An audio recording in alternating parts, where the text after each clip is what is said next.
Happy Friday.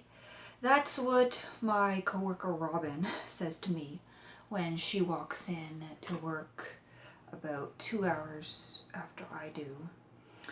It's less exciting when she walks in and says, Happy Monday on a Monday. I don't exactly know what's happy about a Monday, but you know. This is a Friday Reads video. And look, my new bookshelf is featured. If you missed it, I posted a video yesterday where I showed off my new bookshelf that I picked up at Salvation Army. I got a bookshelf, but it wasn't really a big reading week for me.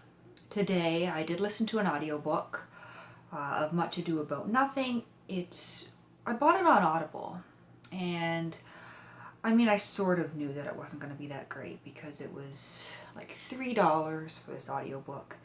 And yeah, it wasn't that great because there was a single narrator reading it in what amounted to nearly a monotone voice and some really weird pronunciations of names and certain words. So it was kind of odd, and you had to listen really closely to figure out who was speaking, because he would read the name Beatrice, for instance, before launching into her lines. So it wasn't that great for the reason of narration. It was something that I had bought on Audible just to have a little something extra for a cheap price. But yeah, so I listened to that. Not my favorite Shakespeare play in the world, but it does have a good plot. I'm not really a fan of the comedies because I just don't get them. I prefer the tragedies, and there wasn't the wonderful death in this one that I like in other Shakespeare plays, like Macbeth, for instance. Earlier this week as well, I finished reading Pet Sematary by Stephen King. I had read the first chapter or two of this 4 months ago, perhaps, when I first got it. Laid it aside, didn't pick it up. I decided to finish it finally, or rather to read it, since I hadn't really gotten started. And it had potential. I did like the premise. It was not what I thought it would be.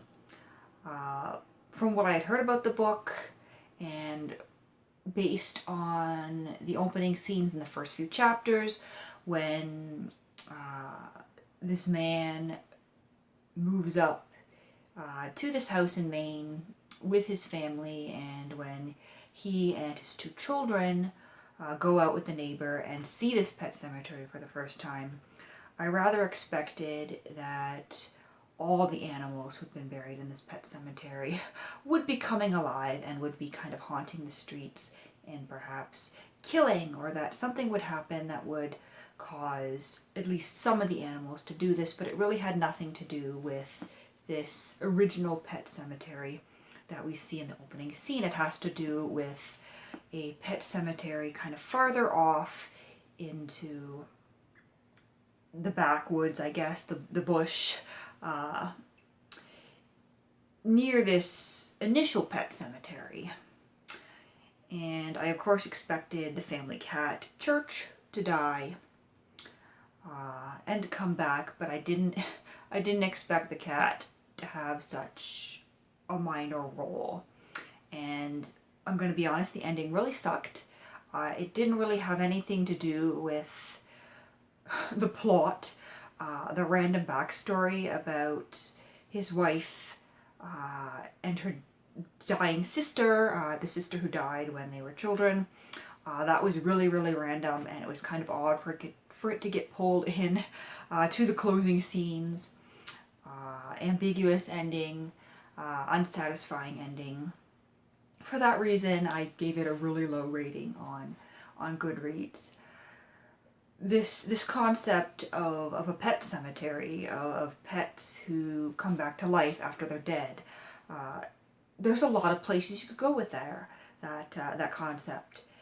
And this concept, as played out in this book, not so great. So I finished reading that, and I am very, very close less than 100 pages away, 75, 50 pages away from finishing Simone de Beauvoir's Adieu, a Farewell to Sartre. The first portion of this book is kind of a continuation of de Beauvoir's memoirs. It's a long essay on Sartre's final years, final days. I actually really like how she begins it. I'm going to read it for you. She says, "The farewell ceremony. This is the first of my books, the only one, no doubt, that you will not have read before it is printed. It is wholly and entirely devoted to you, and you are not affected by it. When we were young, and one of us gained a brilliant victory over the other, in an impassioned argument, the winner used to say, 'There you are in your little box. You are in your little box. You will not come out of it, and I shall not join you there. Even if I am buried next to you, there will be no communication between your ashes and mine. When I say you, it is only a pretense, a rhetorical device. No one hears it. I am speaking to no one. In reality, it is Sartre's friends that I am talking to, those who would like to know more about his last years. I have described them as I lived through them. I have spoken about myself a little, because the witness of time is part of this evidence." Where did I pull as time from? Because the witness is part of his evidence.